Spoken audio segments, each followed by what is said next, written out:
시청자 여러분 안녕하십니까? VOA 모닝뉴스 시작합니다. 한반도 종전선언에 대한 미한 협의가 마무리 단계에 접어든 것으로 알려진 가운데 북한은 이런 움직임에 대해 직접적인 반응을 보이지 않고 있습니다. 자신들이 내건 전제 조건의 수용 여부를 지켜보고 있겠지만 정치적 또 상징적 수준의 종전선언에 대한 부정적인 인식이 반영된 태도라는 지적이 나옵니다. 첫 소식 조상진 기자가 보도합니다. 한국 정부 고위 당국자들은 최근 잇따라 미국과 한국 간 종전선언 문안 조율이 거의 마무리 단계에 이르렀다고 말했습니다. 정의용 외교부 장관은 지난 11일 국회에서 미한 간의 상당한 조율이 끝났다고 밝혔고 이인영 통일부 장관도 26일 연설에서 미한 간 종전선언 협의가 막바지에 접어든 만큼 조속한 성과가 도출될 수 있기를 기대한다고 밝혔습니다. 이런 가운데 북한은 지난 9월 김정은 국무위원장이 최고인민회의 시정연설에서 타방에 대한 편견적 시각과 불공정한 이중적 태도, 적대시 정책들부터 먼저 철회돼야 한다고 주장한 이후 종전선언에 대한 직접적인 언급을 삼가고 있습니다. 이에 대해 한국의 전문가들은 김정은 위원장이 이중기준과 대북 적대시 정책 철회 등의 전제 조건을 제시한 상황에서 한국 정부가 추진하는 정치적, 상징적 선언 수준의 종전선언에 부정적 태도를 보이고 있는 것으로 평가했습니다. 한국 정부 국책연구기관인 통일연구원의 홍민 연구위원은 김 위원장이 이미 핵무기 고도화를 통한 국방력 강화를 최우선 목표로 천명했기 때문에 미한 종전선언 협상 진전이 주요 관심사가 아닐 것이라고 지적했습니다. 지금 상황에서 만약에 종전선언을 가시화시키게 될 경우에는 북한한테 족쇄가 될 가능성이 있어요. 왜 족쇄가 되냐면 종전선언을 대가로 해서 한미가 지금의 전술 전략무기 개발을 동결시키거나 하지 말라고 할 수가 있거든요. 김영석 전 한국 통일부 차관은 종전선언이 성사될 경우 유엔군 사령부 존치와 주한미군 주둔 등에 대한 논란이 제기될 수 있다는 점에서 북한에게 유리할 수 있지만 그것만으로 북한이 종전선언 논의에 나오기는 어려울 것으로 전망했습니다.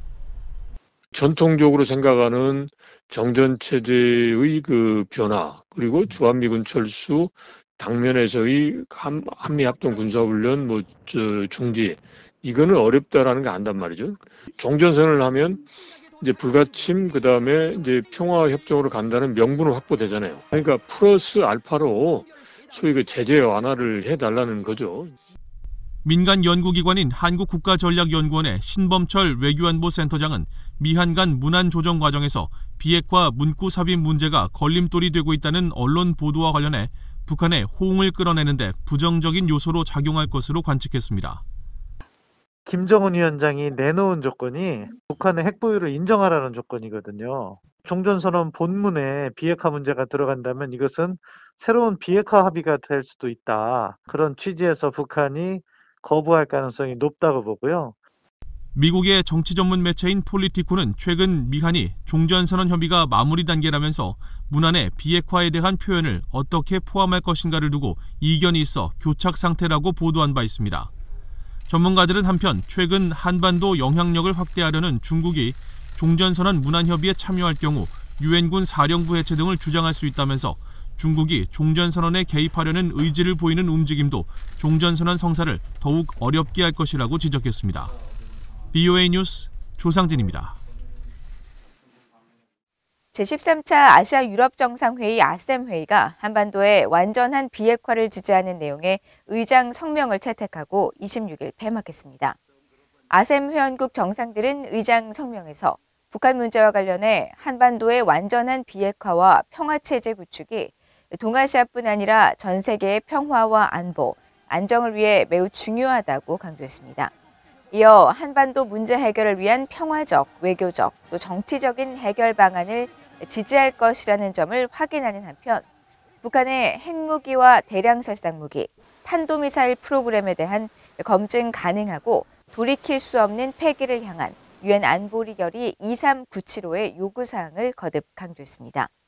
아셈 회원국들은 또 국제사회에서 제기되고 있는 인도주의적 차원의 우려와 납치 등 북한의 여러 인권 문제 해결을 강조한 회원국들의 의견을 강조하면서 북한이 인권 문제 해결에 적극적으로 나설 것을 촉구했습니다. 북한 지도부가 최근 대중동원 행사 등을 통해 사상 무장을 부쩍 강조하는 것은 경제난에 따른 체제 결속을 다지려는 의도가 있다고 미국 전문가들이 분석했습니다. 향후 코로나 봉쇄 완화 등 대외 개방에 대비하려는 목적으로도 풀이됐는데 김정은 위원장이 내세울 경제 성과가 너무 없어 지도부가 앞서 내세운 김정은주의가 당장 탄력을 받기는 어려울 것이란 전망이 나옵니다. 조은정 기자의 보도입니다. 북한 지도부는 최근 제5차 3대 혁명 선구자 대회 등 전국적으로 여러 동원 행사를 열어 주민들의 사상 무장을 계속 대대적으로 강조하고 있습니다. 워싱턴의 민간 연구단체인 스팀슨 센터의 이민영 연구원은 이런 움직임은 북한 내부 상황이 어렵다는 것을 방증한다고 말했습니다. 경제가 힘든 상황에 있기 때문에 사상적으로 인민들을 결속시키고 경제 성과를 독려하기 위해서 열린 행사라고 보고요. 한 가지 좀 흥미롭게 봤던 부분은 물질적인 보상을 노동자들한테 해줘야 된다라는 그런 문구가 있어서 조금 다른 측면으로 지금 전개가 되는 것 같아요. 이 단체의 마이클 매든 연구원은 북한 지도부가 향후 코로나 봉쇄 완화 등 대외 개방에 사상적으로 대비하기 위한 목적도 있다고 말했습니다. With the Three Revolutions movement, it's a matter of getting them ready for how North Korea is going to come out of COVID. I think that's what we're going to be seeing. The next 6 months in North Korea, we're going to start to see more sort of reopening process. And so they're going to certainly do their darndest to do ideological indoctrination and political programming, policy announcements. 북한 지도부는 지난해 말 반동사상 문화 배격법, 올해는 청년교양보장법을 채택해 처벌 기준을 강화했고 김정은 위원장은 인간 개조론까지 꺼내들며 주민들의 사상 무장을 강조하고 있습니다. 북한 지도부를 연구하는 미국 해군 분석센터 CNA의 켄 고스 적성국 분석국장은 이런 대대적인 사상 교양 사업을 집권 10년을 맞은 김정은 위원장의 권력 다지기 작업으로 풀이했습니다. We're going through a new stage here in the consolidation process of the Kim Jong-un era. It really began in 2016 with the Party Congress. You really have to have some ideological underpinnings to that structure, to the regime. And part of that is broadcasting that to the leadership. And so these party conferences are used in part to really kind of articulate his vision and to really articulate the ideological foundations of the new leadership. 고스 국장은 독자적인 사상체계인 김정은주의가 경제와 깊은 연관이 있는데 현재 경제 성과를 보여줄 것이 없기 때문에 관련 언급이 많이 없다고 지적했습니다. 이민영 연구원도 현재 경제난을 감안했을 때 김정은주의가 쉽게 등장하지 않을 수 있다며 경제 상황이 어느 정도 개선돼야 공식적으로 등장할 것이라고 내다봤습니다. VOA 뉴스 조은정입니다. 미국 국무부 관리가 북한 정권의 지속적인 핵 활동을 규탄한다고 밝혔습니다. 유럽연합 EU 대표부도 북한의 탄도미사일 시험 발사를 규탄하면서 북한 지도부의 유엔 안보리 결의와 핵 확산 금지 조약의 안전 조치 이행을 촉구했습니다. 김영교 기자가 취재했습니다. 미국 국무부의 에드워드 캐뉴얼 국제원자력기구 IAEA 담당 참사관 대행은 25일 오스트리아 빈에서 속개된 IAEA 정기 이사회 성명을 통해 북한의 핵활동 재개에 강한 우려를 나타냈습니다. 캐뉴얼 대행은 라파엘 그로시 IAEA 사무총장이 전날 북한이 최근 영변 핵시설 내 5메가와트 원자로와 방사화학연구소에서 활동을 재개했다며 우려한 것에 공감한다면서 그러나 미국은 북한과 계속 대화를 추구하고 있다고 밝혔습니다. 이어 미국은 지난 9월 65차 IAEA 총회에서 북한 핵과 관련한 결의안이 채택된 것을 환영한다며 이 결의안은 북한 정권의 유엔 안보리 결의 의무 준수를 재확인하고 모든 회원국에도 결의 이행을 촉구하고 있다고 강조했습니다. 아울러 미국의 목적은 한반도의 완전한 비핵화임을 상기하며 미국 정부는 미국과 동맹, 현지주둔 미군의 안전 증대를 위해 북한과 외교를 통한 세밀하게 조율된 실용적인 접근법을 계속 취하고 있다고 말했습니다. 그로시 IAEA 사무총장은 24일 성명을 통해 영변 핵시설 내 새로운 활동, 평산과 강선의 우라늄 관련 시설에도 지속적인 움직임을 포착했다고 밝히는 등 지난 9월 제65차 IAEA 총회 이후 북한의 우라늄 농축 활동에 우려를 계속 제기하고 있습니다.